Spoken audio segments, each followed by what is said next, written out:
Hey guys, welcome back to Glitz and Glitter. I have a new mold I made. It is a cat. I finally found a cute little cat. Well, he's not so little, he's kind of big. He's like almost the size of my hand. Let me measure him. He is 5.5 inches by 5 inches at the widest point. He's a decent sized cat. He holds about 9 ounces of resin. And if you watched me the other day, I was explaining what I knew about all the different resins because somebody had asked me to do that. So that's what I did. And one of them was this one, polyurethane resin. This is the 10-minute curing one. I haven't used it a lot because I'm kind of intimidated, to be honest with you. I don't like to be rushed. But since I talked about it the other day, I decided to use the new mold with the polyurethane. So what I'm going to do to keep it quick but still get good results, I'm going to use my set of Nic Pro that I had. I did a video on this one a while back, and my favorite one in there was this one, the blue, purple, and red color. As you can see, well, I don't see much red, but I see blue and purple, and I loved the way it came out on the project I did on that video. And I'm going to brush him with that. So I'm going to keep it simple because I can't like do glitter and change and this and that and the other because you literally have 1 minute to mix this resin up. And then I'm going to color it with black mica powder. So I'm going to color the resin, or the polyurethane resin, with black mica powder.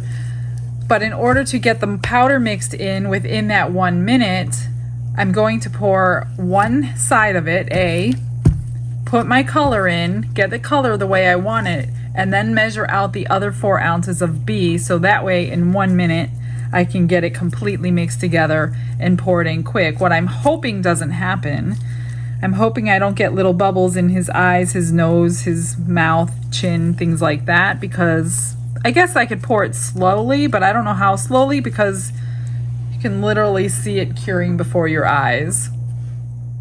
So I'm just going to get a brush and I'm going to start painting him everywhere because I wanted the dark effect. I mean, I guess I could have poured him just without putting color in, but that cures completely and utterly white. And I didn't want like a pale cat. I wanted a really vibrant cat. So I was like, how can I color it black? And then I remembered I can use mica powders with it. So that's what I'm going to do.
Okay, I think I got him everywhere.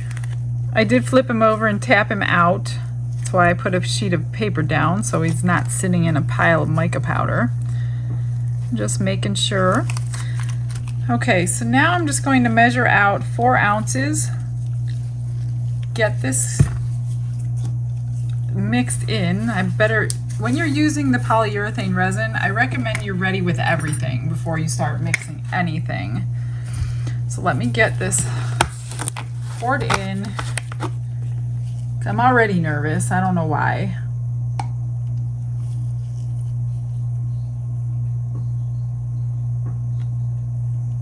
Okay, that's 4 ounces. This is just like resin. It's 1-to-1 ratio by volume, not by weight. I'm just gonna put some. I mean, you don't have to rush when you only have one side in here.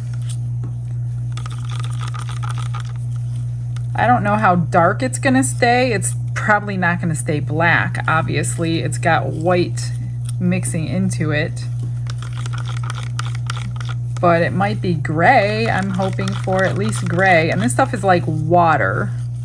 So I don't know that I will have problems with bubbles because it's not like a thick resin trying to get into all the nooks and crannies.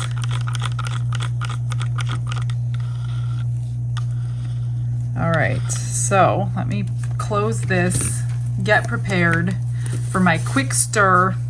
This will be the quickest video in human history that I've ever done. If I can get my bottle open.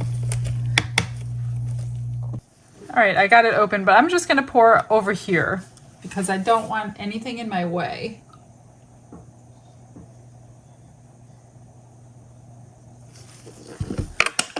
I'm not gonna worry about capping it at this point.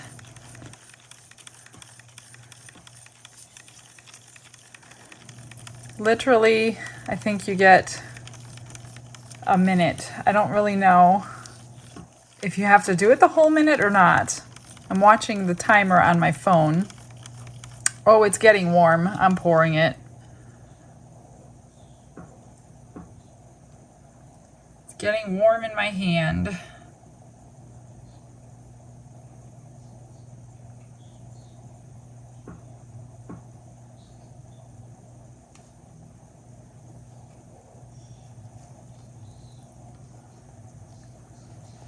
And I will do a time lapse for you so you can watch this.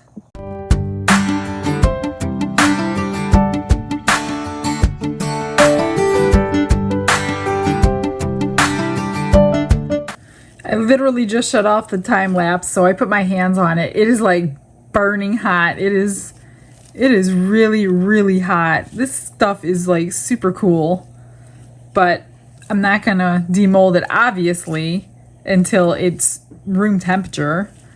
So see you in a second. It's cool enough to demold. It's been longer than 10 minutes, but this thing was deep, so I'm wondering if that's why it stayed hot for so long. I didn't time it really, but I'm guessing maybe 20 minutes. It's been about 20. It's still warm. It's definitely not cold or room temperature, but it's like rock hard.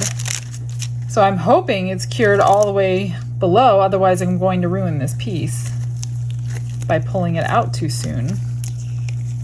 So let's see what happened. Obviously it's not black, it's gray, and it's a light gray at that. So black isn't going to work with that stuff.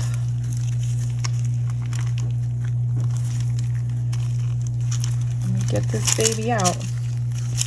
I haven't demolded one yet other than making the mold.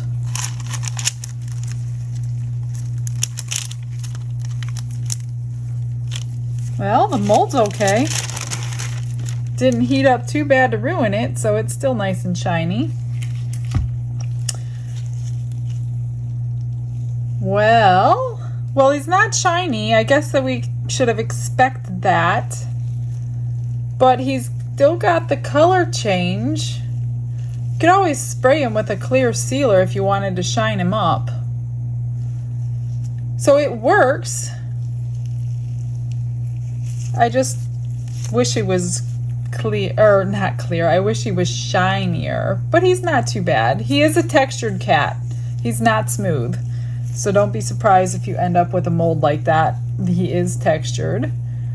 I guess we could paint his eyes and his little nose, but I don't know. Maybe I'll do his eyes. So this is a polyurethane resin. I hope it was a good example. You can use the mica powder with it. Again, coloring it, not so much. You can tint it, I guess. So whatever color you color it with, it's going to be a super light version of it. But it did pick it up really nicely off of the mold. So there you go. That is today's quick short video. I hope you guys learned something if you haven't used polyurethane resin yet. Maybe I'll get some eyes on there for you on his final pictures. I hope you guys have a blessed day. I will see you on the next video. Bye.